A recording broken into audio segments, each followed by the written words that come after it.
Hello students, today we will do a new topic, that is the accounting equation. Now what does this mean, equation? As we have studied in maths also, we have studied equations. यहाँ पे भी accounting में भी equation होती है. equation का मतलब जैसे maths में होती है जिसमें दो sides होती हैं, left hand side LHS is equal to RHS. इसमें मैथ्स में भी हम इक्वल करते हैं. इसी तरह आपकी जो अकाउंटिंग में है इसमें भी हम इक्वेशन बनाते हैं जिसकी हमें दोनों साइड्स इक्वल रखनी होती है. तो it is only a mathematical expression which shows that the assets and liabilities of the firm are equal. ठीक है, तो इक्वेशन हमारी जो है accounting equation, that is assets is equal to liabilities plus capital. assets is equal to liabilities plus capital. ये आपकी हमारी accounting equation होती है अकाउंट्स में, और हमारी जो सारी अकाउंटिंग है वो इसी इक्वेशन के ऊपर बेस्ड. एज यू नो कि हमारी अकाउंटिंग जो है that is the dual based accounting. Dual aspect है उसके अंदर. अब ड्यूअल एस्पेक्ट क्या होता है? ड्यूअल एस्पेक्ट मीन जिस एस्पेक्ट में टू साइड्स होते हैं. जितने का डेबिट करेंगे आप उतने का ही आपको अमाउंट का क्रेडिट करना जरूरी है. इससे हमारी इक्वेशन बैलेंस रहेगी. This is known as the dual aspect of account. This is our accounting equation. Assets is equal to liabilities plus capital. अब हम लायबिलिटीज और कैपिटल को जब इकट्ठा बोलते हैं then we can also say it as a equity. EQUITIE equities भी कहते हैं हम इसे. अब इक्विटीज दो तरह की हो गई, that is the owner equity, owners equity and outsider equity.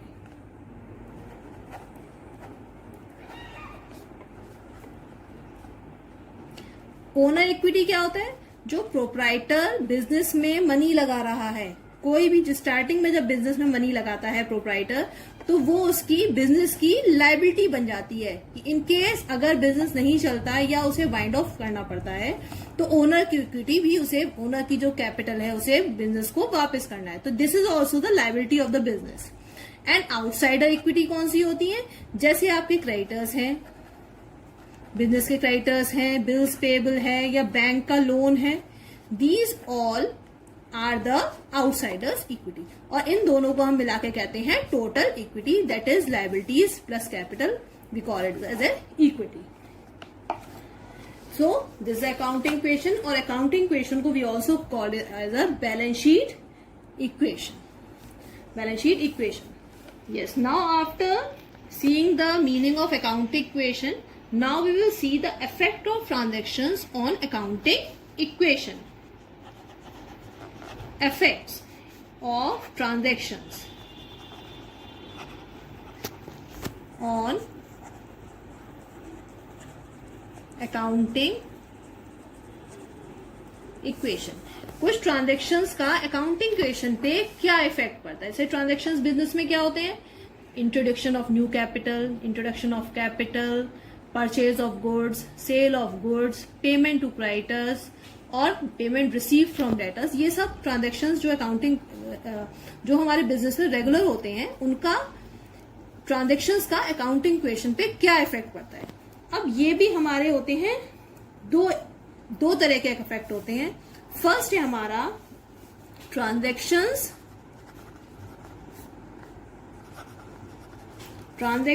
Affecting two sides या टू आइटम्स.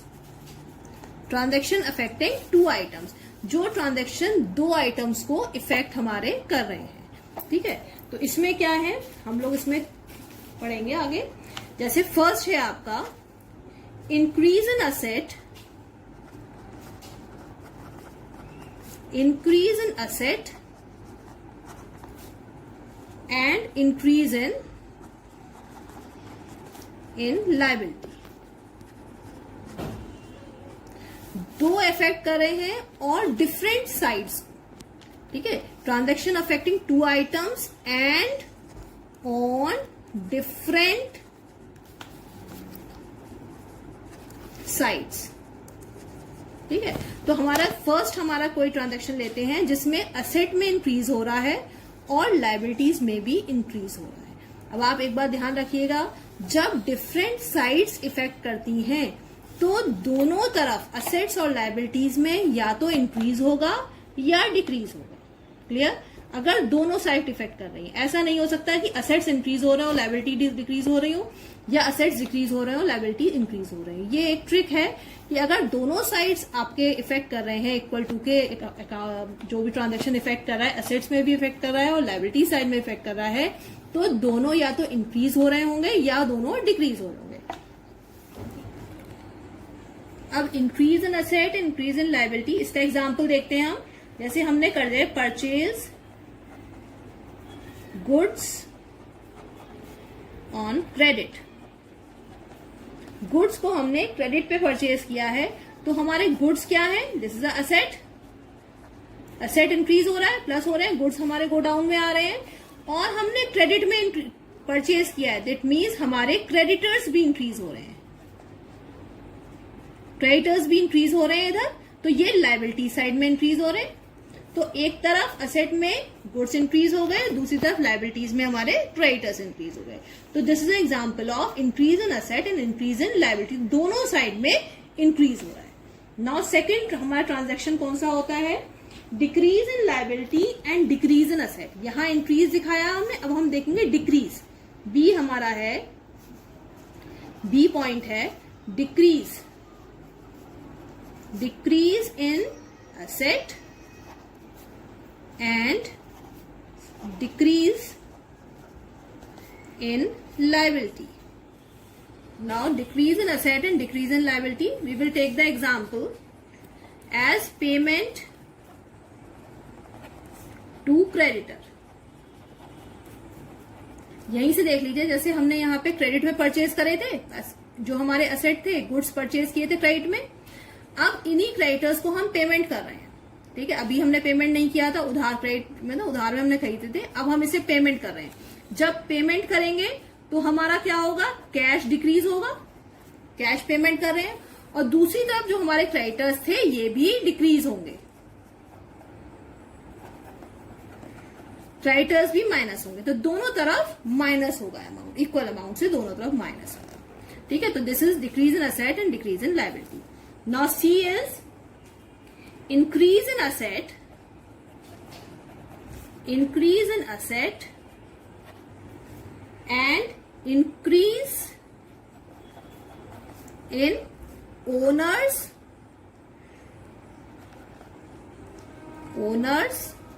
capital। ये सिंपल एग्जांपल है, increase in asset, that is, इसका एग्जांपल देखते हैं, started business, started business with cash। तो अब जब बिजनेस स्टार्ट हो रहा है तो उसमें क्या होगा, कैश इंक्रीज हो रहा है, और दूसरी तरफ हमारा जो कैपिटल है, जो हमारी इक्वेशन में कैपिटल हो रहा है, वो भी इंक्रीज हो रहा है। तो this is increase in asset and increase in owners capital. And next हमारा डी पॉइंट है, decrease in owners capital, decrease in owners capital and decrease in asset, asset भी डिक्रीज हो रहे हैं। ये किसका एग्जाम्पल हो सकता है, इसमें एग्जाम्पल ले सकते हैं हम विड्रॉल ऑफ मनी। अगर जो प्रोप्राइटर है अपने कैपिटल में से मनी विड्रॉ कर लेता है, थोड़ा पैसा निकाल लेता है, देन उस केस में क्या होता है, कैश जो हमारा असेट है वो माइनस हो जाता है कैश साइड से, दूसरी साइड से हमारा जो कैपिटल है ये भी माइनस हो जाता है। तो ये हमारे 4 ट्रांजैक्शंस हैं जो डिफरेंट साइड्स में हैं और वो अकाउंटिंग इक्वेशन इफेक्ट कर रहे हैं। First, increase in asset, increase in liability, decrease in asset, decrease in liability, increase in asset, increase in owners capital and decrease in owners capital and decrease in asset. तो ये इसमें बहुत ध्यान रखना है कि अगर दोनों साइड्स में इफेक्ट कर रहा है तो दोनों साइड या तो इंक्रीज होंगी या दोनों side decrease. Second type of transactions which are on the same side, transactions affecting same side, but in opposite direction, मतलब सेम साइड में रहेंगे। दो जो भी ट्रांजैक्शन इफेक्ट हो रहा है या तो वो असेट में रहेगा या लायबिलिटी साइड में रहेगा, पर एक बार प्लस होगा वो एक बार माइनस होगा। ठीक है, तो वो ट्रांजैक्शंस कौन से होते हैं? फर्स्ट है हमारा increase in asset, increase in asset and decrease in another asset, and decrease in another asset. एक असेट इंक्रीज हो रहा है, दूसरा असेट डिक्रीज हो रहा है। जैसे we can say purchase machinery, machinery in cash और चेक। आपने मशीनरी परचेज करी है या तो कैश में करी है या बैंक के थ्रू, चेक के थ्रू करी है हमने मशीनरी परचेज। तो इसमें क्या है? Machinery, this is an asset, ये इंक्रीज हो रहा है मशीनरी, और जब हमने कैश पेमेंट किया तो कैश क्या हो रहा है? डिक्रीज। तो जो हमारी असेट साइड है एक बार इंक्रीज हुई और एक बार डिक्रीज हुई, तो इस कैटेगरी में आता है increase in asset and decrease in another asset. तो अब हमारी दूसरी चीज क्या ध्यान रखनी है हमें? जब ट्रांजैक्शन एक ही साइड में आ रहा है, ट्रांजैक्शन के दोनों डेबिट और क्रेडिट एक साइड में आ रहे हैं, तो एक बार वो साइड प्लस होगी और एक बार वो साइड माइनस होगी। नाउ इसका सेकेंड एग्जाम्पल क्या है? Decrease in liability, decrease in liability and increase in another liability, increase in another liability.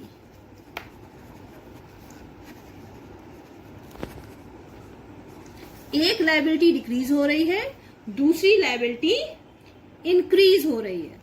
ठीक है, तो अब इसका एग्जाम्पल देते हैं कि हमारे अगर कुछ क्रेडिटर्स हैं,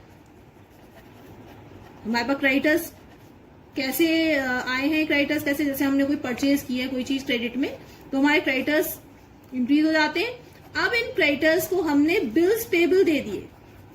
हमने कहा बिल्स पेबल, हमने एक, ये आपको बाद में बताया जाएगा जब बिल्स पेबल का चैप्टर क्या होगा। अभी आपको बस ये ध्यान रखना है कि bills payable are also a liability. हमने क्रेडिटर्स को बिल्स पेबल की फॉर्म में अब चेंज कर दिया है। उनको कहा है कि आप ये बिल्स पेबल ये ले लीजिए, बिल्स ऑफ एक्सचेंज ले लीजिए, और हमारे क्रेडिटर्स के कैटेगरी से आप निकल के अब बिल्स ऑफ एक्सचेंज की कैटेगरी में आ गए हैं। तो दोनों ही लायबिलिटी हैं, ये माइनस होगा यहां से और यहाँ पे प्लस होगा यहाँ पे। तो एक बार ये माइनस हुई लायबिलिटी और एक बार प्लस होगी। तो this is a category of decrease in liability and increase in. We have learn about these type of accounts in which transactions are affecting only two items on different sides and on same side. Now second type of category is when transactions affecting more than two items, more than two items.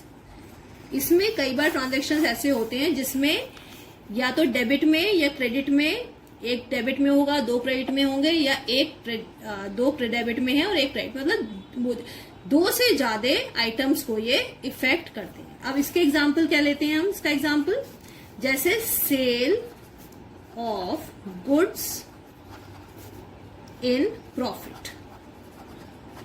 हमने goods sold किए profit में। For example goods value of rupees 10,000 sold for rupees 15,000। जो 10,000 रुपए के original goods थे जिनकी cost थी 10,000 rupees, हमने उन्हें 15,000 में सेल किया है। तो अब आप देखिए कैसे अकाउंटिंग क्वेश्चन इसमें लाई करती है।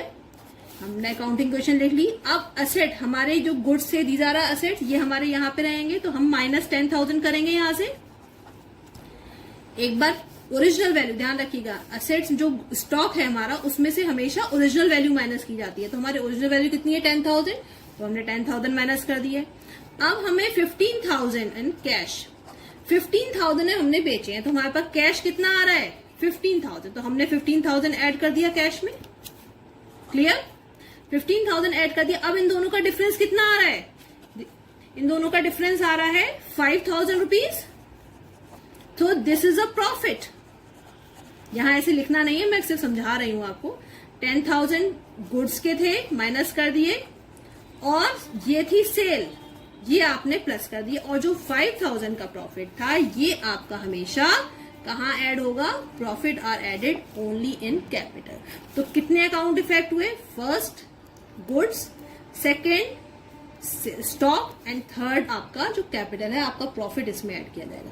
प्रॉफिट होगा या लॉस होगा वो हमेशा कैपिटल में ही ऐड किया जाता है। तो this is a example of transaction which is affecting on 3 items. Clear? Now after seeing the theory of accounting equation, now first we will solve one simple question, so you can understand how the questions are solved of this accounting equation. Now the question will be asked like this. I have written the entries like this. You will make the you make this format like this. Assets is equal to liabilities plus capital, ये हमारी accounting equation ऊपर लिखते हैं हम। इधर हम लिखेंगे transactions जो आपको क्वेश्चंस में दिए होते हैं, और serial number, this is serial number, transactions, and इसके बाद आप पूरा ब्लैंक छोड़ देंगे। Assets is equal to liabilities plus capital. थोड़ा टाइम बचाने के लिए मैंने ये एंट्रीज पहले लिख दी है, अदरवाइज जो एंट्रीज होती हैं वो आप साथ के साथ उसमें लिखेंगे। So the first entry is started business with cash for ₹1,50,000। अब ये फर्स्ट एंट्री है। सबसे पहले देखेंगे इसमें कौन से अकाउंट इफेक्ट हो रहे हैं। इसमें 2 अकाउंट इफेक्ट हो रहे हैं, एक तो है cash, one is cash and another is capital. तो हम कैश और कैपिटल कहां लिखेंगे? कैश हमारा असेट है तो हम यहां पे क्रिएट करेंगे एक कैश, और कैपिटल आपका बना हुआ है तो कैश के नीचे लिख देंगे 1,50,000, 1,50,000, और कैपिटल के नीचे भी लिखेंगे 1,50,000। तो first entry is complete, 1,50,000 and 1,50,000, business start हो गया इसका। Now second entry is furniture purchase for ₹20,000। अब बिजनेस तो इसने अपना स्टार्ट कर लिया, कैपिटल लेके आ गया, कैश आ गया इसके बिजनेस में। अब ये असेट्स परचेज कर रहा है, इसने फर्नीचर परचेज करा 20,000। Furniture is also an asset, तो अब फर्नीचर हमने बना लिया, फर्नीचर एक अकाउंट बना लिया हमने यहाँ पे। और अब इसमें हम देखेंगे कौन से अकाउंट इफेक्ट हो रहे हैं। इसमें कुछ नहीं कहा क्रेडिट में परचेज किया है या कैश में, तो हम जब लिखा है furniture purchase for ₹20,000, that means इसने कैश में परचेज किया। तो फर्नीचर के नीचे इस सेकेंड एंट्री के सामने लिखेंगे 20,000, और इसमें कैश इंक्लूड है तो माइनस कैश के नीचे से 20,000 रिड्यूस कर देंगे। Cash is going out and furniture asset is coming in. तो अब जब फर्स्ट 2 एंट्रीज हो जाती हैं, इसके बाद हम इसका टोटल करते हैं। 1,50,000 minus 20, 1,30,000 plus 20,000 is equal to, liabilities में कुछ नहीं था, और 1,50,000 हमारा यहाँ पे आ गया। तो our first new equation is this, यहाँ लिखते हैं न्यू इक्वेशन, हमारी न्यू इक्वेशन ये वाली बन गई। Now the third entry, purchase goods from Mahesh for ₹25,000। अब इसने गुड्स परचेज करे, भाई जब बिजनेस स्टार्ट किया है तो कुछ रॉ मटेरियल परचेज करना पड़ेगा, तो उसने महेश से परचेज किए। अब ध्यान रखिएगा जब इसका नेम यूज कर दें महेश और कैश नहीं है, इसका मतलब ये इसने क्रेडिट में परचेज किए। तो यहाँ पे हम एक हेड बनाएंगे क्योंकि गुड्स परचेज किए हैं, गुड्स हमारा असेट है। स्टॉक हमने यहाँ बनाया स्टॉक, और स्टॉक के नीचे हमने थर्ड एंट्री में लिख दिया प्लस 25,000। क्लियर? और इसने क्रेडिट में परचेज किए, इसका मतलब यहाँ पे क्रेडिटर्स इंक्रीज हो गए। क्रेडिटर्स हमने इंक्रीज कर दिए 25,000। देखिए जब एंट्री दोनों तरफ होती है तो दोनों तरफ एक ही तरह का अमाउंट होता है, इधर भी प्लस है तो इधर भी प्लस। ना अगेन इसको बैलेंस करेंगे, हर बार आपको एक एंट्री करने के बाद बैलेंस करनी पड़ती है इक्वेशन, और चेक करते रहिए कि आपकी एंट्री दोनों साइड्स इक्वल हैं या नहीं। And plus 1,50,000। Now fourth, sold goods costing ₹10,000 for ₹14,000। अब कॉस्टिंग ₹10,000 में जिनकी कॉस्ट ओरिजिनल कॉस्ट 10,000 थी गुड्स की, वो हमने 14,000 में बेचे हैं। तो इसमें प्रॉफिट आ गया। 3 अकाउंट इफेक्ट हो रहे हैं। अब इसमें एक गुड्स में से निकल रहा है माइनस, तो हम माइनस कर देंगे 10,000। भाई जब वो रॉ मटेरियल लिया है, परचेज उसने किया था, अब वो उसने प्रोसेस करके बेच दिए। 10,000 के गुड्स 14,000 में बेचे हैं इसने। तो 14,000 कैश आ रहा है, तो 14,000 कैश में ऐड कर दिया। अब 14 एंड 10 का डिफरेंस, प्रॉफिट कितने का हुआ? 4,000 का। तो 4,000 का प्रॉफिट कहाँ ऐड होता है? In the capital. कोई भी प्रॉफिट हो या कोई भी लॉस हो वो कैपिटल में ऐड किया जाएगा। अब फिर इसको बैलेंस करेंगे आप, 1,44,000 plus 20,000 plus 25 minus 10 is 15,000 is equal to 25,000 plus 1,52,000। I am sorry, 4,000, it is 4,000, ठीक है, यहाँ 4,000 आएगा, तो 1,54,000। Now next is additional capital of ₹20,000। अब इसने नया कैपिटल लेके आया है 20,000 का, तो अब एंट्री कैसे बनेगी? कैश लेके आया है तो कैश 20,000 कैश में ऐड हो जाएगा एंड 20,000 इसका कैपिटल में ऐड हो जाएगा। Clear?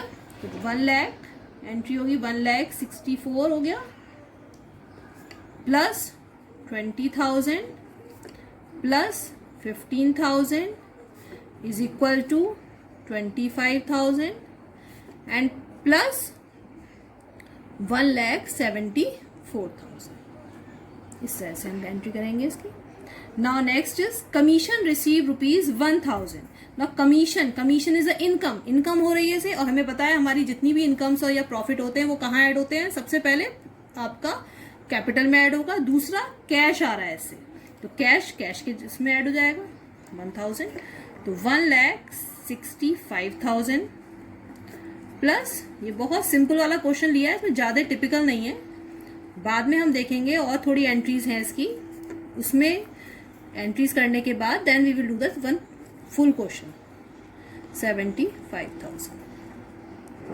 Clear? Now next, paid to creditor Mahesh in full settlement ₹22,500। अब ये जो यहाँ जो हमने गुड्स परचेज करे थे महेश से 25,000 के, इसको हमने पेमेंट किया। फुल पेमेंट का मतलब हमने 25 का, इससे जैसे हम लोग कहते हैं ना शॉपकीपर से, कभी अरे कहता है अरे थोड़ा डिस्काउंट दे दो, इतना अगर 5,000 का बिल है चलो 4,500 में लेको काम खत्म करो। इसी तरह इसने कहा 22,500 लीजिए और मेरा अकाउंट क्लोज कर दीजिए। तो इसको 25,000 में से 22,500 का पेमेंट किया है, तो इसको क्या हुआ? ये वाला, इसको क्या हुआ? इसको प्रॉफिट हुआ है इसमें। 25 की जगह इसने 22,500 पेमेंट किया है। तो सबसे पहले पेमेंट कितना किया? 22,500, तो कैश गया, इसका कैश रिड्यूस हो गया, और क्रेडिटर अब खत्म हो गया। अब इसके पास क्रेडिटर का कोई अकाउंट नहीं हुआ, लायबिलिटी खत्म हो गई, तो हमने माइनस कर दी, 0 हो गया।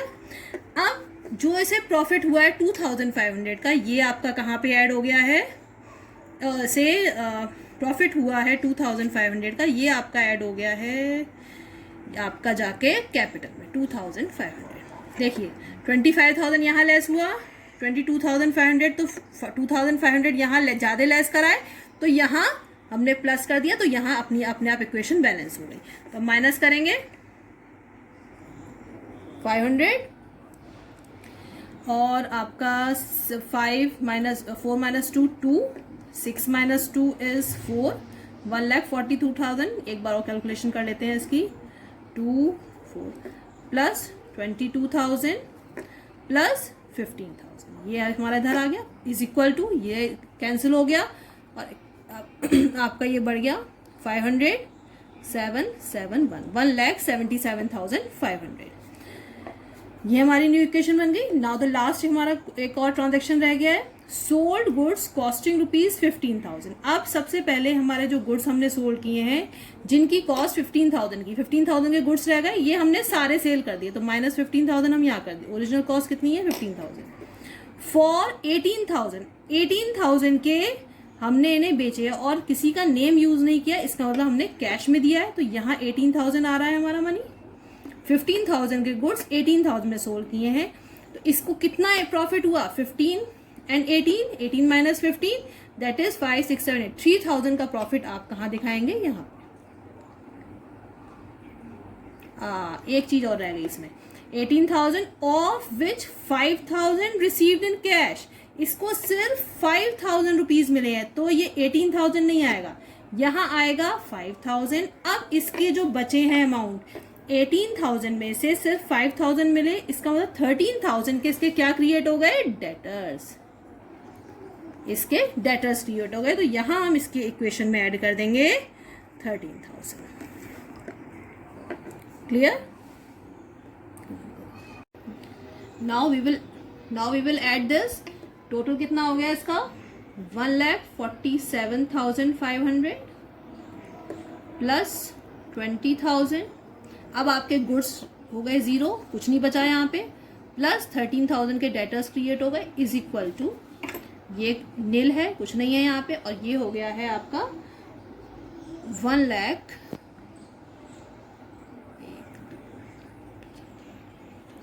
1,80,500।